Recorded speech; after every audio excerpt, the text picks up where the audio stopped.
What's up mga karuba? Tagal kong nawala sa YouTube. Busy kasi sa mga political jingles na nire-record namin ng Uncle. Kaya hindi na ako nakakapag-vlog. Ayan o.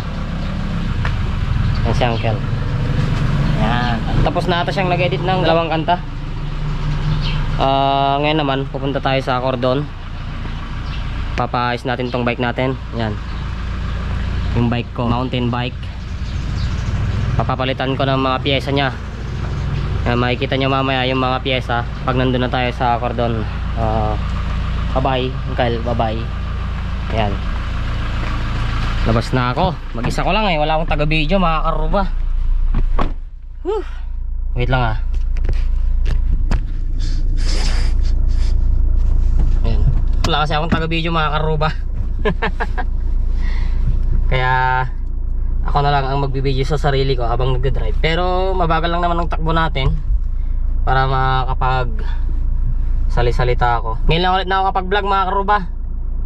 Parang naninibago akong magsalita sa harap ng camera.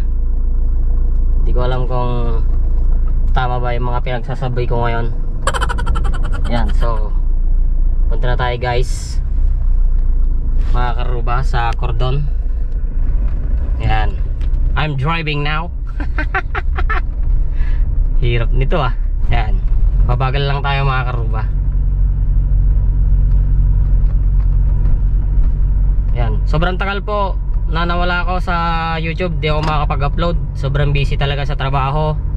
Tapos sa pagre-record ng mga political jingles ng mga politiko. Diba? Siyempre malapit na yung eleksyon mga karuba. Ilang buwan na lang. Halalan na, May 9. Yan. Sensya na po mga karuba, wala akong masyadong upload sa aking YouTube. Yan, nasabi ko naman na sobrang busy namin. Punta tayo sa Cordon, sa Kapirpirwan, sa may likod ng Kapirpirwan Elementary School. Yan, dito tayo dadaan mga karuba. Wait lang ah, i-ayos ko lang. Yan. Sa may Kabulay. Lalabas tayo ng Cordon. Dadaan tayo ng San Juan. Right. Wala talaga akong masabi ngayon ah. Ngayon lang ulit kasi talaga ako makakapag-vlog mga karuba. Sensya na kayo sa mga nakasubscribe sa akin na wala akong masyadong upload. Libangan ko lang naman kasi talaga ang pagbablog. I'm just creating memories. Ganun ba yun? Tama ba yun? Ayan, so magdadrive lang muna ako mga karuba. Update ko na lang kayo kapag nasa Kapirpirwan na tayo.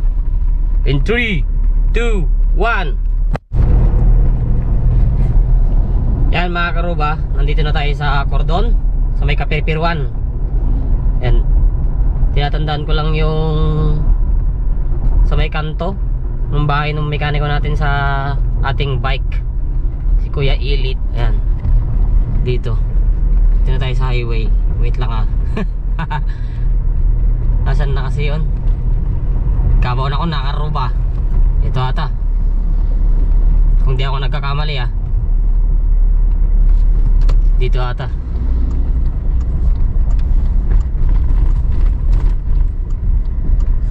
Puntang yun,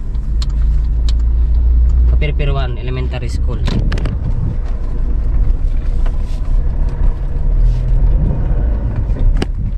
Yan, dito mga karuba. Pasok tayo dito. Kasya ba to? Kasi may nakaparking dito na tricycle.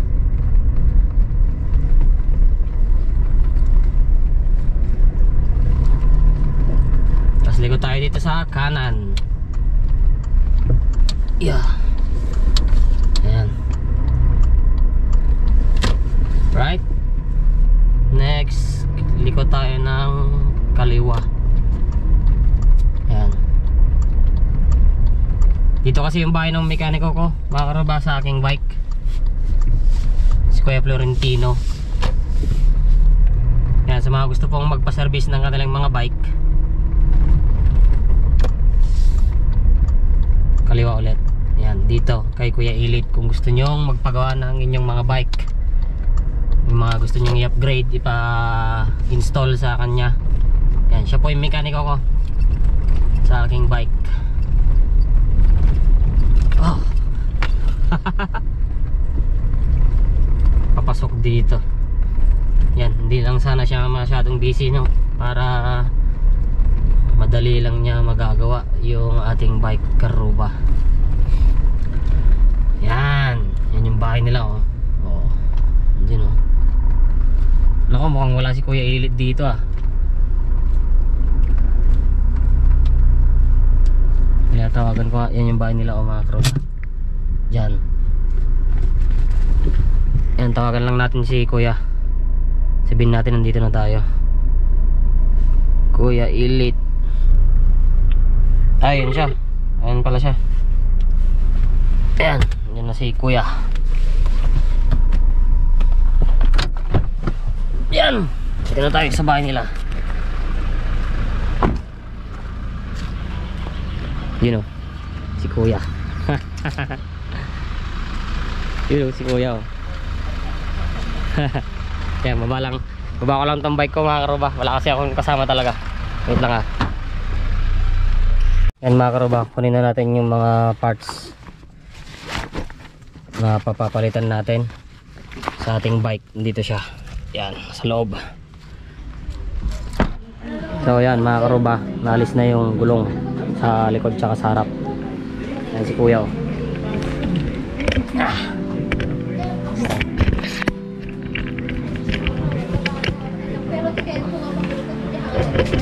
Ginagawa na niya yung ating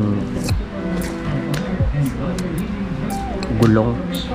Naalis niya yung gulong at saka yung mga dapat alisin. So ito pala yung kapalit natin, mga karuba. Ayan, oh.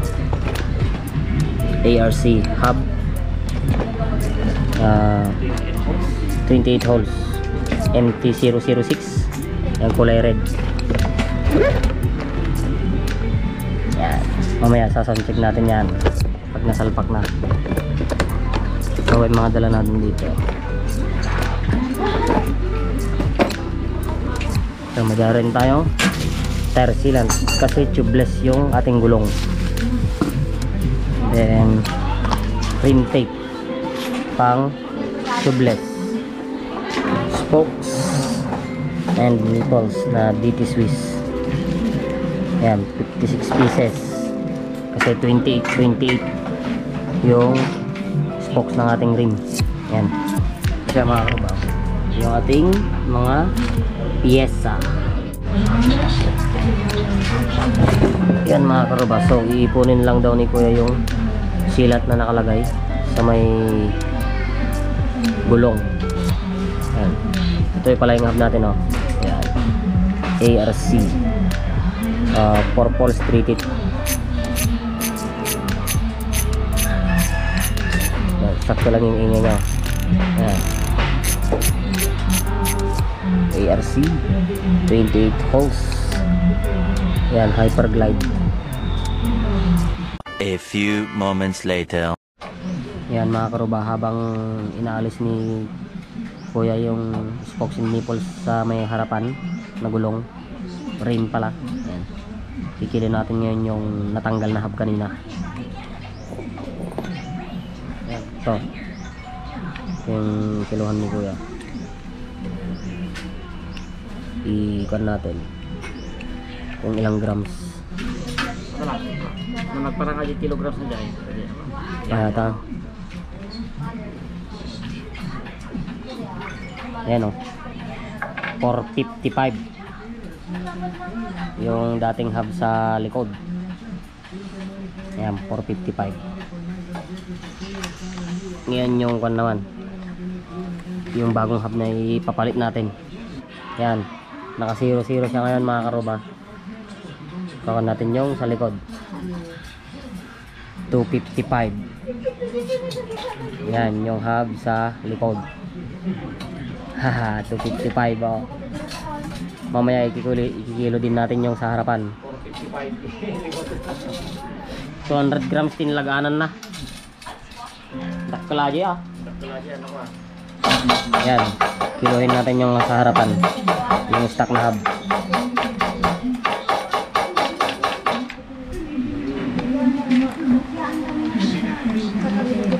Zero natin ulit. Ayan. 0 0. 235. Stock hub. Harapan. Yung 1 naman ulit. Yung bago. Ito. Sa harapan.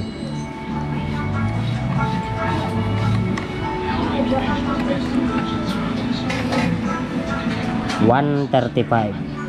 Hahaha. Gaano? Alright. Red. Kapag red, alam na. Alright. Yun, oh. Nilalagay na ni Kuya yung mga skewer sa may hub. Tapos yung spokes and nipples na.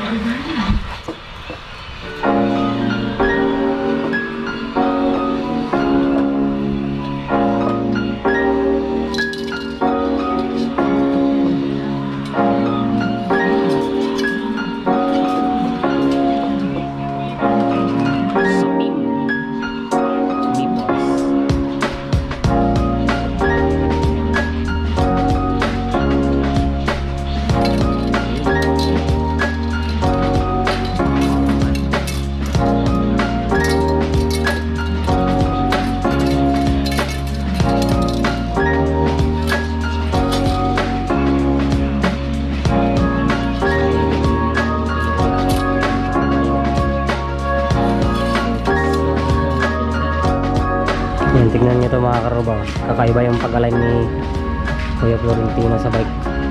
Sa may rim. Dito niya mismo i-align na nakalagay sa frame ng bike. Yan, may tinatali siya. Yan, wala ko anong tawag dyan. Improvised rayos. Stigay. Kakaibang pag-align ito mga karubang. Kadalasan kasi yung may aligner. Yan, kadalasan kasi may aligner talaga. Yung bakal natin. Yan, oh. Kakaiba yung pag-align ni Kuya. Nakasentro ko dark sa kanan.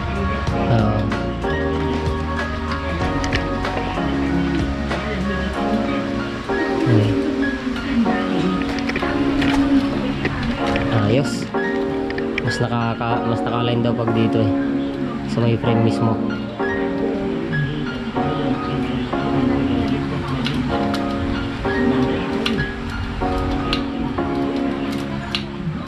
Yan mga karuba. Medyo matagal pa to. I-update ko na lang kayo mamaya pag tapos nang na-align. Right? 20 minutes later. Yan mga karuba. Nailagay na yung gulong sa rim, nai-align na din. Ayan. Ngayon, sa-sound check na natin tong ARC hub na Purpulse 3-teeth. Purpulse 3-teeth.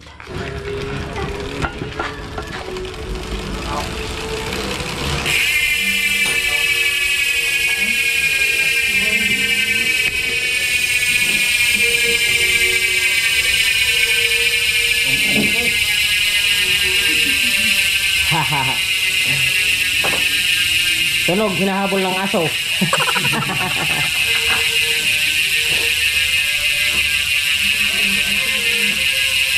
Apa?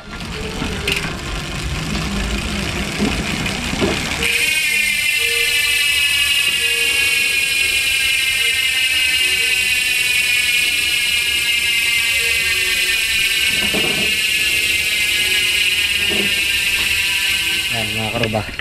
Tapos na. Yan, magbabayad na lang ako. Tapos, uwi na. He.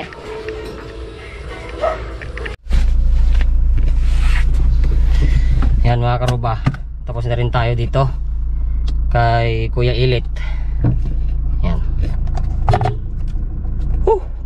Nagabihan na ako mga karuba. Yan, alauna kasi ako nakarating ng hapon. Dito, sa bahay nila.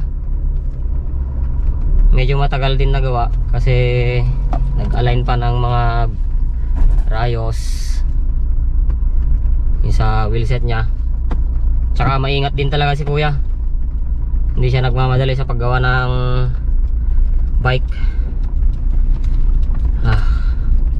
Yan, nandun sa likod yung bike natin mga karuba. Abangan nyo pala yung vlog ko. Ride ako. Subukan natin ng nakabike. Dati nakamotor, ngayon subukan natin ng nakabike. Tignan natin kung saan naabot yung lakas natin. Ayan. Pauwi na tayo mga karuba. Wala kasi talaga akong taga video. Ayan, so dito ko na rin siguro tatapusin tong vlog ko mga karuba. Abang-abang na lang sa mga next na vlog ko. Magbabike ako. Ayan, para ma-exercise din tayo, no? Ayan, maraming salamat pala kay Kuya Florentino Tabag, aka Kuya Ilit ng Kapirpirwan, Cordon, Isabela. Ayan, nakita nyo naman siguro kung saan located yung kanya, bahay niya, kung saan siya gumagawa ng bike. Ayan, message nyo lang siya sa kanyang messenger. Yan yung messenger niya mga karuba, sa inyong screen. Yun, right. Ayan, maraming salamat sa pagnood sa vlog na ito mga karuba. Ingat kayo palagi. Ride safe always, keep safe always, and love your karuba! Bye-bye! Bye-bye!